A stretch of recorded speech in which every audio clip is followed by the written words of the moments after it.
tersebut juga diikuti pemeriksaan saksi sebanyak 5 yang sudah diperiksa secara maraton bagaimana telah disampaikan oleh Pak Kapus Penkum tadi. Adapun hasil pemeriksaan tersebut telah diperoleh fakta sebagai berikut. Bermula dari pertemuan AR atau Arianto dengan Wahyu Gunawan, di mana pada saat itu Wahyu Gunawan menyampaikan agar perkara minyak goreng harus diurus, jika tidak putusannya bisa maksimal bahkan melebihi tuntutan jaksa penuntut umum. Dalam pertemuan tersebut, Wahyu Gunawan juga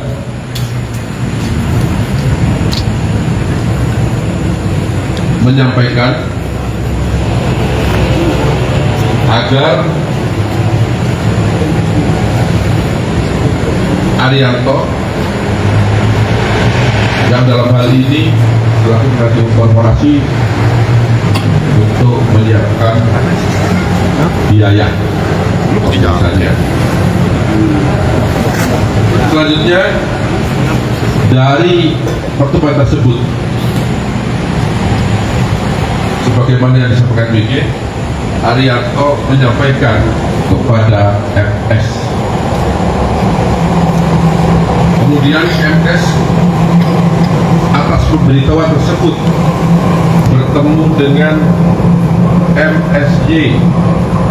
Pertemuan tersebut dilakukan di rumah makan Daun Muda di daerah Jakarta Selatan, dan dalam pertemuan tersebut MS menyampaikan perihal informasi yang diperoleh dari AR, di mana saat itu WG yang mengatakan bahwa WG bisa membantu pengurusan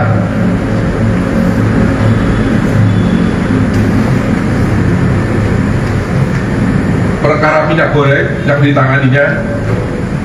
Dan kemudian setelah mendapat informasi tersebut, FSY menyampaikan bahwa sudah ada tim yang mengurusnya. Ini harus saya jelaskan secara kronologis biar tidak ada kesalahpahaman, karena pemeriksaan terus berkembang. Sudah barang tentu informasi yang kami dapat semakin banyak dan semakin lengkap. Sekitar 2 minggu kemudian, AR dihubungi kembali oleh WG.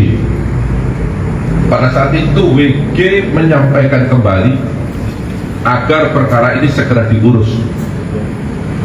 Setelah mendapat panggilan tersebut, kemudian AR menyampaikan kembali kepada MS, kemudian MS kembali bertemu lagi dengan MSY di rumah makan Daun Muda di tempat yang sama dengan pertemuan yang kedua tadi.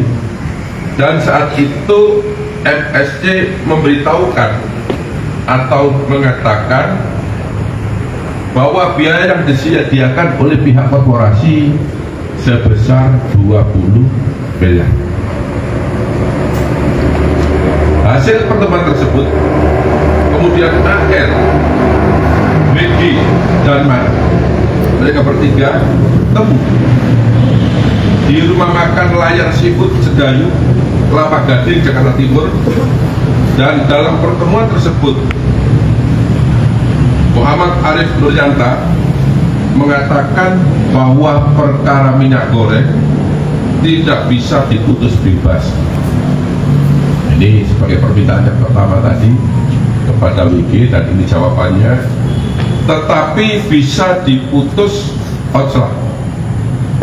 Dan yang bersangkutan, dalam hal ini MAN atau Muhammad Arif Nuryanta, meminta agar uang 20 miliar tersebut dikalikan 3 sehingga jumlahnya total 60 miliar rupiah.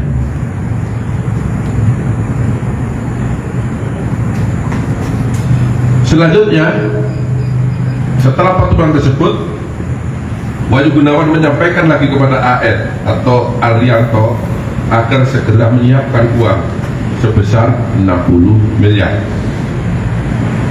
Setelah ada permintaan Wahyu Gunawan tersebut, kemudian AR menyampaikan kembali kepada MS.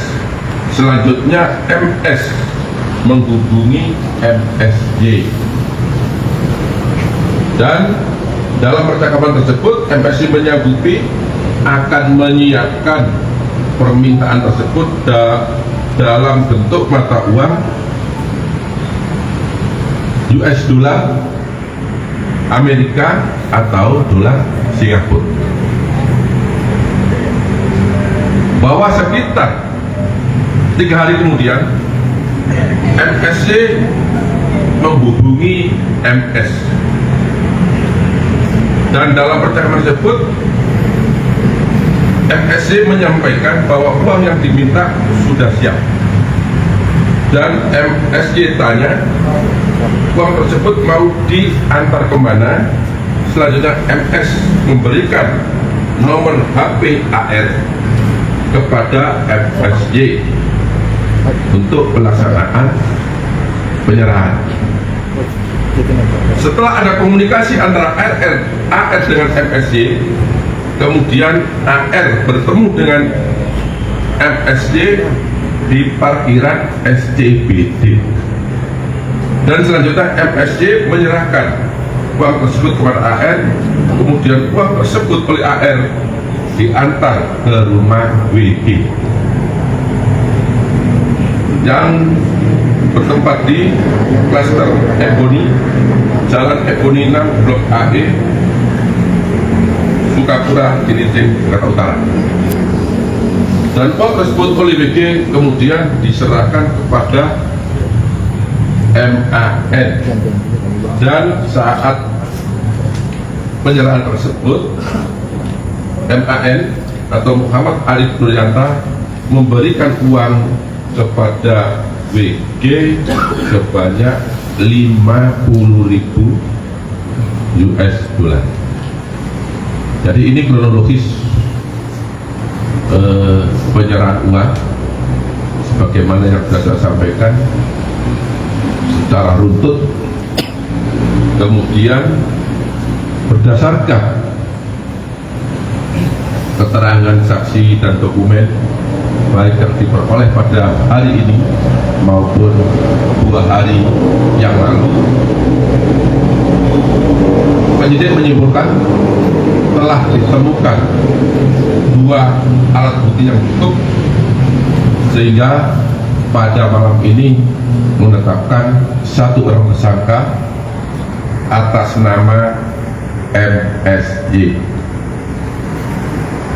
ya, atas nama MSY, di mana yang bersangkutan sebagai Social Security Legal Wilmar Group.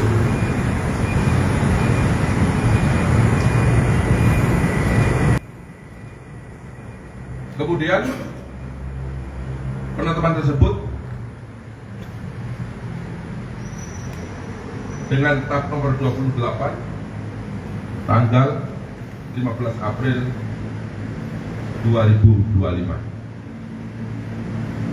Pasal yang disangkakan kepada yang bersangkutan yaitu melanggar pasal 6 ayat 1 huruf A, junto pasal 5 ayat 1, junto pasal 13, junto pasal 18 Undang-Undang Nomor 31 Tahun 1999 tentang pemberantasan tindak pidana korupsi sebagaimana telah diubah dengan Undang-Undang Nomor 20 Tahun 2021 junto pasal 55 ayat 1 Kitab Undang-Undang Hukum Pidana. Terhadap tersangka dilakukan penahanan 20 hari ke depan terhitung mulai hari ini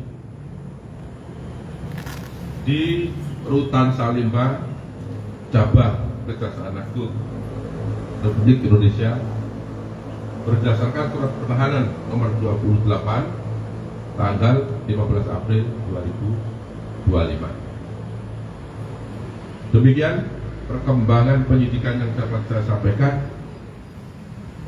Apabila ada kata-kata yang kurang jelas kurang dapat dipahami saya mohon maaf. Dan saya akhiri, wabillahi taufiq wal hidayah. Wassalamualaikum warahmatullahi wabarakatuh.